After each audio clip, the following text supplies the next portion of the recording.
I never thought I'd be the guy writing something like this, but here I am.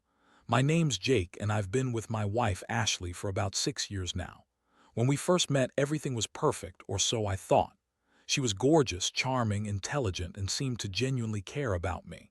I was all in, ready to build a life with her. We settled into a pretty good routine. She worked at a PR firm, I was in marketing, nothing fancy but enough to keep us afloat. We traveled, had friends, and honestly for a while I thought I'd found my forever person. But as with a lot of relationships, cracks started showing. Ashley's mood swings got worse. She'd be bitchy for no reason, snapping at me over tiny things, then acting sweet the next day. She was often distracted, ghosting me during dinner dates or ignoring my texts. I chalked it up to stress. Maybe work was rough or she was just tired. Still, I didn't want to jump to conclusions. I trusted her, or at least I thought I did. Then, about 3 months ago, things started changing more obviously. She'd leave her phone around more often, and I caught her deleting texts all the time. She'd come home late from her work dinners, and her stories about her evening plans kept shifting. I noticed her phone would be buzzing at odd hours, and her attitude toward me was getting colder. I'd ask her what was wrong, and she'd brush me off, saying I was just paranoid or that I was reading too much into things. She'd call me insecure, say I was making mountains out of molehills. But I sensed something was off. One night I decided to check her phone while she was asleep. I know, that's not exactly the most mature thing to do, but I couldn't shake the feeling that I was missing something. I grabbed her phone from the bedside table, unlocked it, and started scrolling. The messages weren't just work-related. There were flirty texts, stuff that made my stomach drop.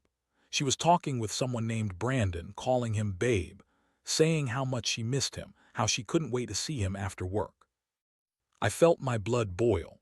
She'd been lying to me, pretending everything was fine while she was sneaking around. That was the moment I realized. My wife, the woman I loved, had been cheating on me. And it wasn't just a one-time thing. She'd been cheating on me for months. The worst part was the way she lied about everything, about her whereabouts, her late nights, her sudden mood swings. She'd look me in the eye and lie blatantly, telling me she was at the gym or at her mom's house when I knew she was with Brandon.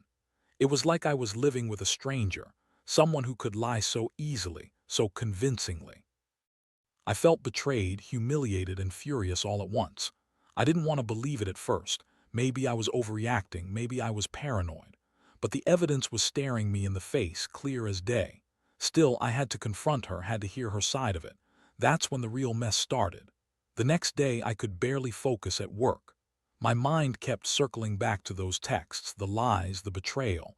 I couldn't keep pretending that everything was okay. I knew I had to confront Ashley, had to hear what she'd say for herself. I planned to do it that night, after she got home from her meeting, which I now knew was a lie. I didn't want to catch her off guard, but I also didn't want to give her any time to come up with some bullshit story. I needed her to face what she'd done. When she finally got home, her face was tight, like she knew she was caught but was trying to act casual. I didn't waste time. I just laid it out there, holding her phone in my hand. "Who is Brandon? What's going on?" I demanded, voice steady but trembling with anger. Her eyes widened for a second, then she smirked, that bitchy smirk that I'd come to hate. "Jake, seriously, it's nothing, just some guy from work. You're overreacting as usual." I couldn't believe how she lied so effortlessly. I showed her the texts. Her eyes darted around, trying to avoid mine. "That's not what it looks like," she said, brushing it off. "It's just sex, Jake. It's not a big deal. Maybe I needed a little fun. You're so boring anyway." That last part hit like a punch to the gut. She always knew how to throw in a dagger when she was cornered. I felt my fists clench. How could she sit there and act like it was nothing? Like I was supposed to be okay with her cheating on me just because she was bored or felt like it? I saw red. For a moment I wanted to scream, to rip her apart. But I held back, cold fury taking over. I told her I wasn't going to be played for a fool, that I'd had enough of her lies. I told her I knew about Brandon and that I wanted her to pack her bags and leave, that I couldn't do this anymore. Her reaction was infuriating. She just rolled her eyes, said I was overreacting again, called me insecure. "You're always so paranoid, Jake," she sneered.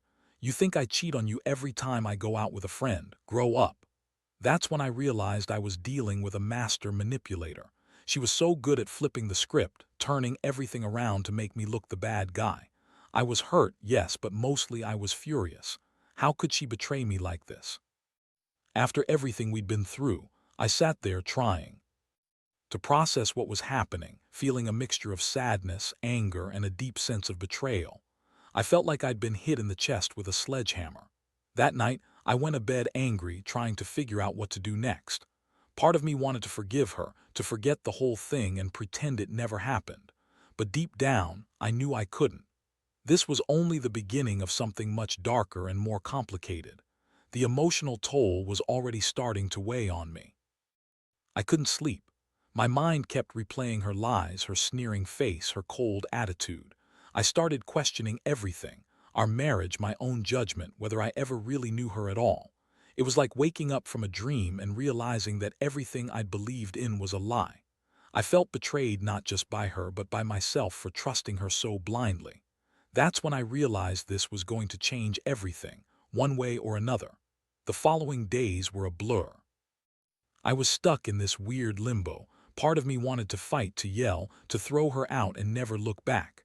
The other part just felt shattered, like everything I believed in had crumbled overnight.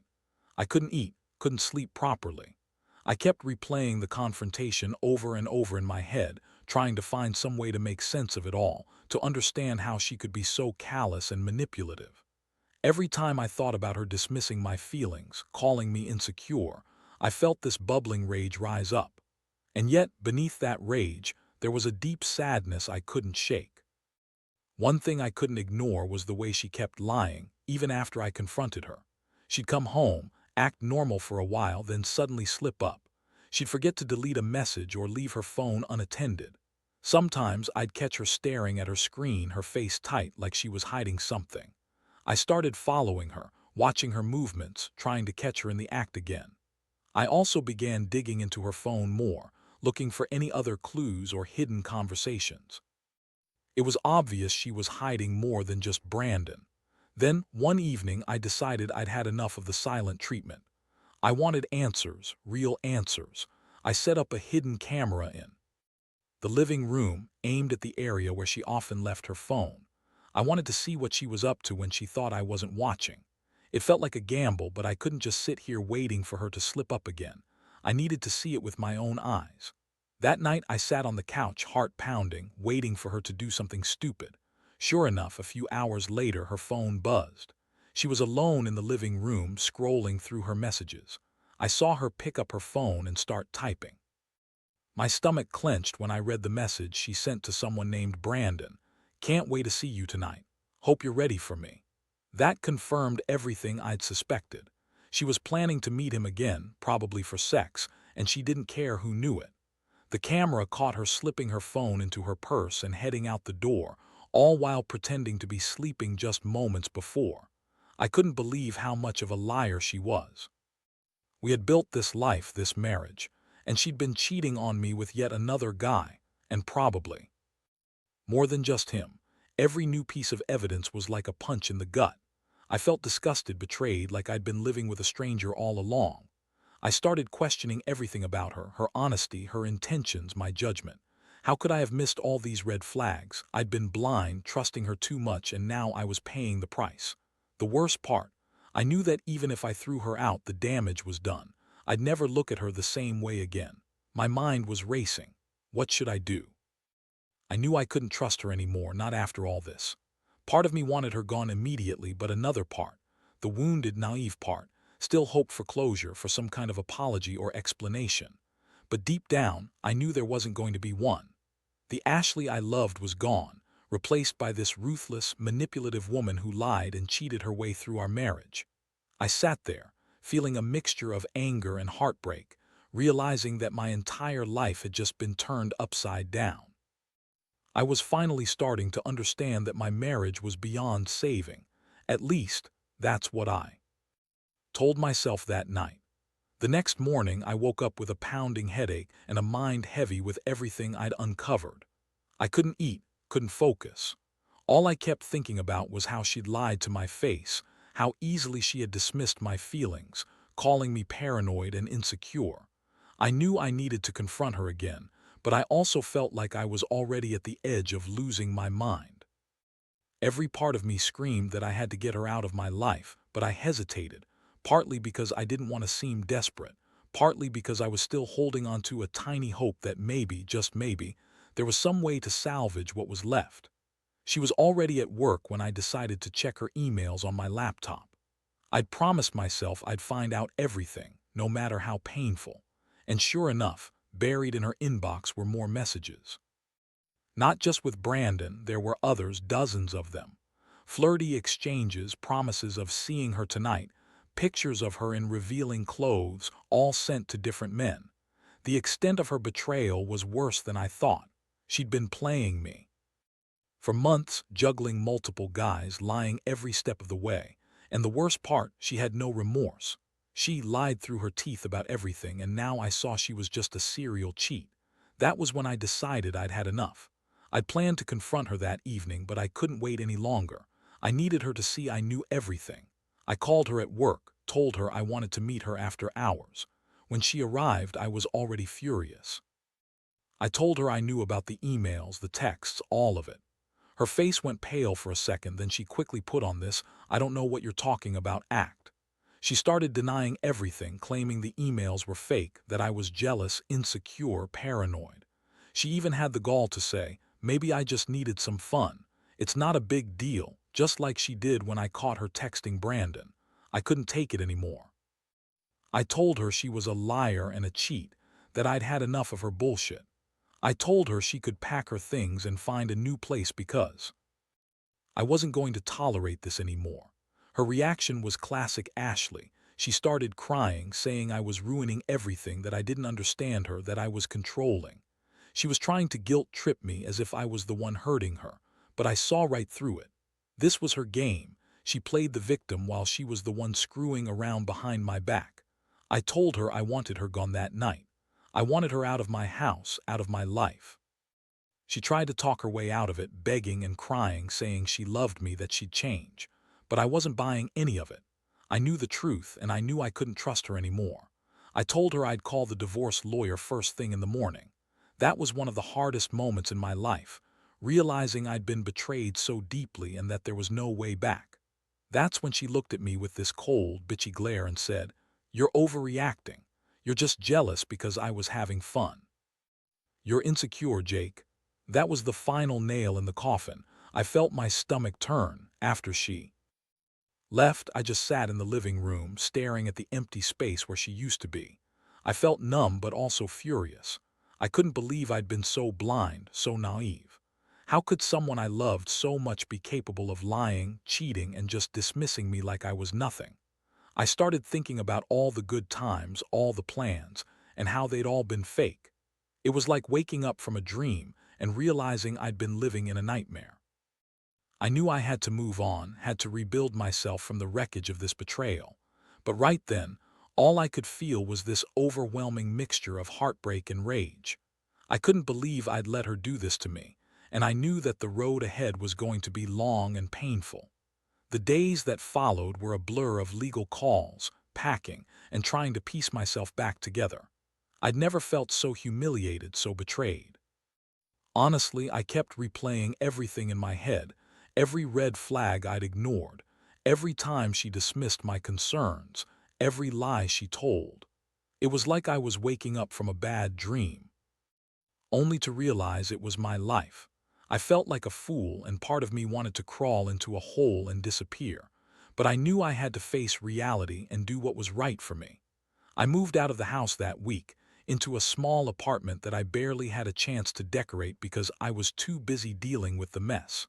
The divorce papers came next, and honestly, I was numb when I signed them. It was over. Ashley was gone, and I was left with the wreckage of what I thought was a marriage built on trust. But what really killed me was the knowledge that she cheated, lied, and manipulated her way through everything. Over the next few weeks, I started therapy. I needed to process all the raw emotions, the anger, the sadness, the betrayal. I kept asking myself how I hadn't seen it coming, how I'd been so blind to her ways. Some days I felt like I was just going through the motions, like I was waiting for the pain to pass. Other days, I was angry enough to lash out or break down. It was a roller coaster, and honestly, I still don't think I've fully come out on the other side. One thing I learned during this whole ordeal is that betrayal cuts deep, but it also teaches you something about yourself. I realized I'd been putting her happiness before my own for too long. I was too trusting, too eager to believe the best in someone who clearly had a different agenda. Moving forward, I promised myself I'd never ignore the signs again. I'd be more cautious, more guarded, and most importantly, I'd value my own well-being over someone else's lies. Now I'm trying to rebuild my life. No, I don't trust easily anymore, and I tend to keep my guard up. But I also refuse to let her betrayal define me. I've started dating again, not because I'm rushing, but because I know I deserve someone who's honest, loyal, and respectful. I've learned that sometimes the people closest to you can turn out to be the biggest assholes, and that's a harsh lesson, but one I needed. Looking back, I wish I had seen the signs sooner. I wish I hadn't been so stupid, so trusting. But at the same time, I know I can't change the past. All I can do now is move forward, learn from what happened, and never let anyone treat me like that again. If there's one thing I want people to know, it's this: don't ignore the red flags. Trust your instincts. And if you find yourself in my position, remember, you're better off alone than in a relationship built on lies. Stay strong. It's been a long, brutal road since I first found out what Ashley had been doing behind my back. Honestly, I don't think I'll ever fully get over the feeling of betrayal, how she could look me in the eyes and lie so effortlessly, so coldly. But what I do know is that I'm finally starting to heal. It's not about forgetting what happened. It's about accepting that some people are just not worth your trust, and that you have to protect yourself from the same kind of pain in the future. I've become more cautious, more aware of what real respect and honesty look like. I've learned to listen to my gut more and to see red flags before they turn into full-blown disasters. I used to think that love was enough, enough to overlook the smallest issues, enough to justify even the biggest lies. Now I realize that love is about mutual respect, honesty, and loyalty. Without those, everything else is just a facade. This experience has also made me appreciate the simpler things: my friends, my passions, my own peace of mind. I've come to understand that I don't need someone who manipulates and betrays me to feel whole. I'm enough on my own, and someday I'll find someone who actually deserves my trust. Someone who won't lie or cheat or manipulate. Someone who will see my worth and respect it. To anyone out there going through something similar, I'll just say this: no matter how much it hurts, you're not alone, and you're stronger than you think. The pain will fade, and one day you'll look back and realize that betrayal, as painful as it is, has a way of teaching you who really matters. You'll learn to value yourself more, to see red flags sooner, and to walk away from toxic people before they ruin you. Ashley's been out of my life for a while now. I don't think about her much anymore, except as a reminder of how far I've come. I refuse to let her betrayal define my story. My story is about resilience, about finding strength in the aftermath of chaos. It's about realizing that sometimes the greatest act of love you can give yourself is to walk away from the people who don't deserve you. And that's exactly what I did.